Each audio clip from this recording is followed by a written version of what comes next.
Hi, and welcome to the Midlife Purpose Show, where women 40 and over tap into their true calling, step into a career that's aligned with their purpose to create the fulfilling life they desire.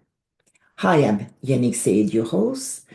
I'm a coach who specializes working with women in midlife to help them navigate through the life and career transition in this stage in their life.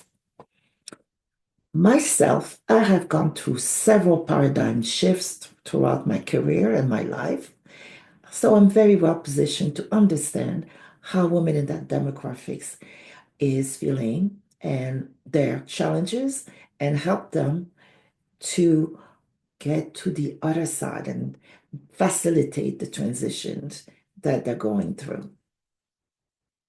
In today's episode, I'd like to talk about, I have a question for you. First of all, do you feel sometimes that you're going through the motions? We all do at a certain point. It's normal. But is this a continuing state of affair? All right. So if this is your situation, what do you do? Doesn't mean that you leave it all and that you have to leave where you are. I'd like to talk about different options. Not everyone is necessarily interested in becoming an entrepreneur. That is one route. But what about if you like where you work? Because we talked about working in a healthy work environment or an environment, a workplace where you can be yourself and you can grow and you can use your skills. We talked about that.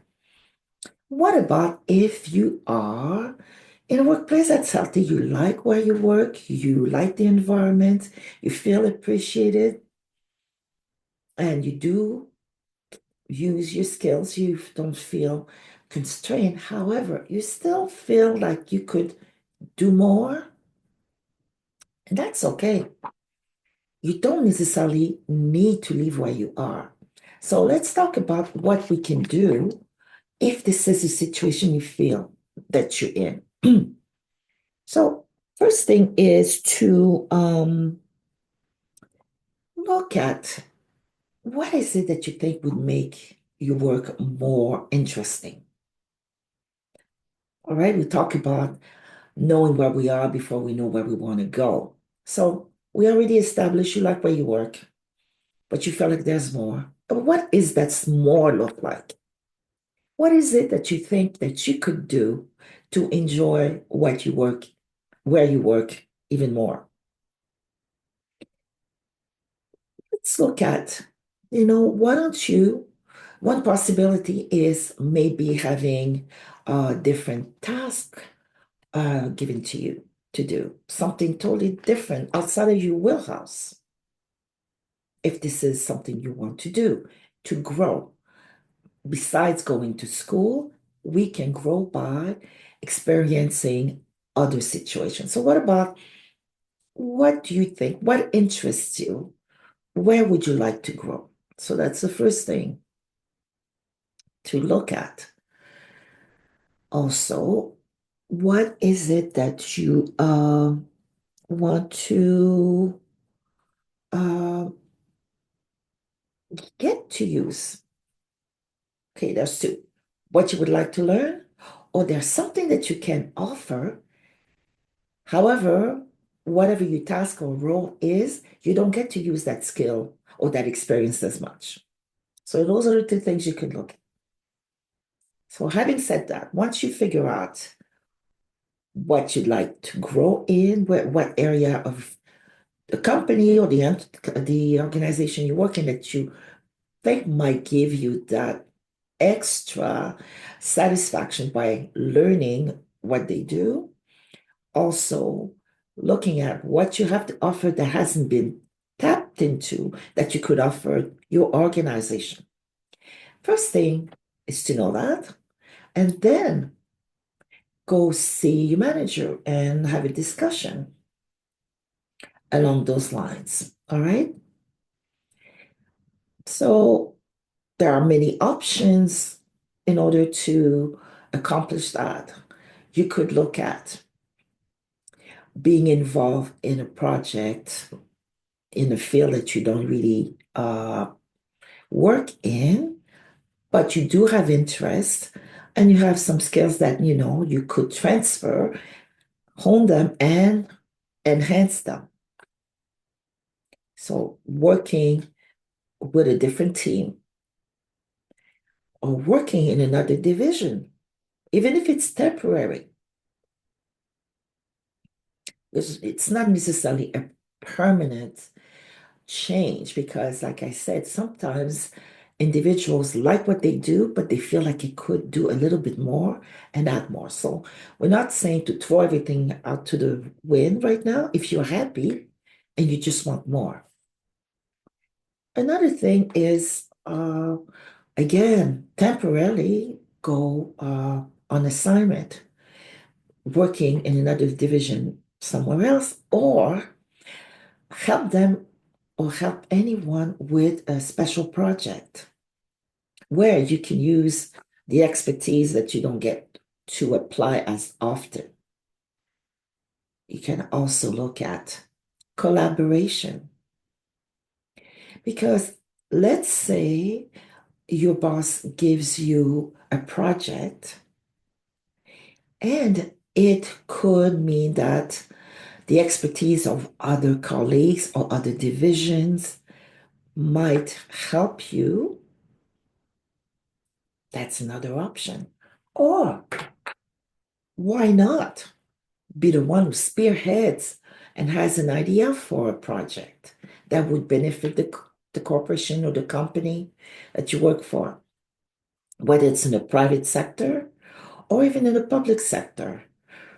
There's nothing wrong with being the one who um, starts, who proposes projects if you see that it's aligned with the business line and it's something that's needed and that you can contribute.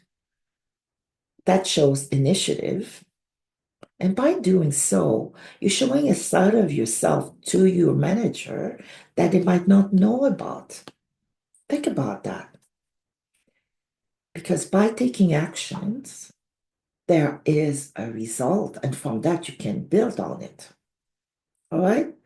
So, keeping the status quo will never change anything. Bringing something new will shake things up a bit, open different doors, opportunities. Because there's one thing to be there and say, oh, I wish I could do more. I wish, I wish, I wish. Well, that's just wishful thinking. Action is necessary. So, what would it take for you to feel like you are giving all that you have to offer? Is for you to decide and to explore. I've given some ideas here, but depending on who you are, where you work, the opportunities that can be available in your environment is for you to discover. And I'm saying discover, explore. So, another way of doing that, what about job shadowing? It doesn't have to be leaving you leaving what you're doing, but maybe taking some time during your work week that is dedicated in job shadowing somebody who is in another uh, division team, and you can learn what the team is doing and see if it interests you. In any case, by learning, we grow. Whether we keep using it or not, there is growth that will happen. And it always feels good. I remember when I was in grade 4, our teacher used to tell us, besides what you're learning in the classroom, try to learn something new every day before you go to bed. And this is something I've always done since then.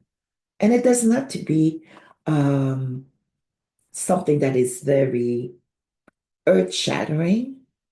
Sometimes it's just a little piece of trivia, but I put it in my little filing cabinet here and I go, okay, I'm going to bed today and I've learned something new. Sometimes it's more than one thing, but it always feels good at the end of the day saying, this is what I've learned. I'd like you to try that.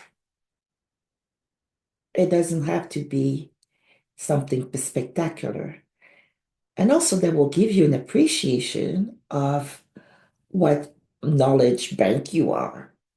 Like I said, it adds up. You learn a little bit here and there, and it makes you multifaceted. It is also uh, something that would be very useful when you sit down and look at you, what you know, what interests you. For example, how many of you knew exactly what they were going to do when they were children and are doing it now? Some people don't. Some people know from the time a very young age, I'm going to be doing this. A painter, an artist, a dancer, a doctor, an engineer, a firefighter, name it. And some do follow that uh, vocation. Others, not necessarily. For me, I'll give you an example.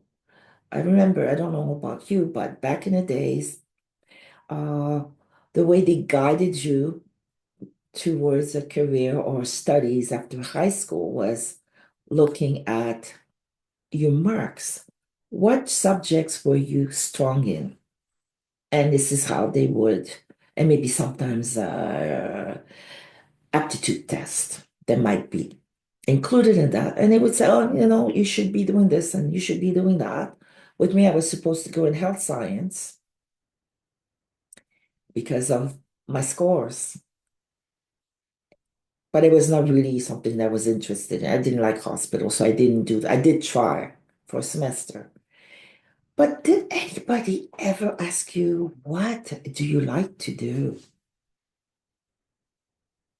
Because sometimes our childhood wonder can be applied in our adult life. So I'd like, when I say to see what you have to offer, it's not necessarily something that skills or skill set or experience that you've had in the workplace. It could be an interest that you had earlier on that you had an aptitude or affinity for, and it was put to the side. And now, if you look, it could be applied maybe in a different format in the work that you do or in possible work down the road. We are not defined by what we're doing exactly at this moment. This is one of the things that is good to take time and look at. And when you do, then it gives you a sense of hope or, oh my, I forgot about this about myself. It's encouraging. And when you put it all in a pot, you can use it for different means, in different situation, and it lights you up. Because we spend over a third of our lives at work. Might as well be happy at work as well. I'm not saying, oh, la la la la la every day. There's bumps in the road. That's normal. But in the bigger scheme of things, when you get up and you get ready to go to whatever workplace you're at, you should not be cringing at the fact that you're going to work, but more have the attitude, what's ahead of me today? Some days are good, some days are bad. However, feeling like, oh my goodness, I have to go to work should not be your thought when it's time to go to the workplace. So if you feel that there's something missing, I'd like you to think about what we just discussed.